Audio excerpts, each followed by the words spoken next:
the Honorable Minister of State Security, Honorable Lafmo Matuke, addressed the PCC meeting in Mashingo Polytechnic, saying that amending the constitution is constitutional and it's a right every state has.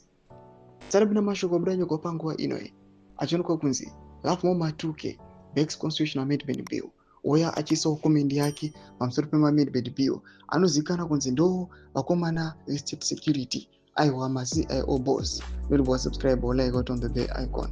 Timina pahendo ya Christine Charumbira mudanyira chiti the change aligns with ZVAITWA Development Agenda 2030. Resources were strained by frequent campaigns and other countries have longer election cycles. So why not Zimbabwe? He emphasized. He further explained that the bill will benefit everyone, allowing development to flourish. No referendum is needed since the presidency clause wasn't touched. The president will now be elected through parliament. ZANU-PF will hold its congress that will elect its presidential candidate. Then voting processes that will elect the president will be decided in parliament. Resources will now focus on MPs and councillors and not on presidential elections. Honorable Minister El Matiuke also said that it's time to implement, not just talk and mere sloganeering.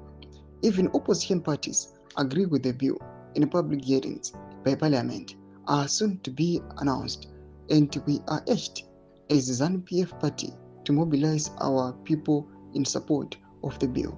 Do mashukanotawa na the CIO boss pangwa ini pamusoro pe this bill ne ma constitutional amendment.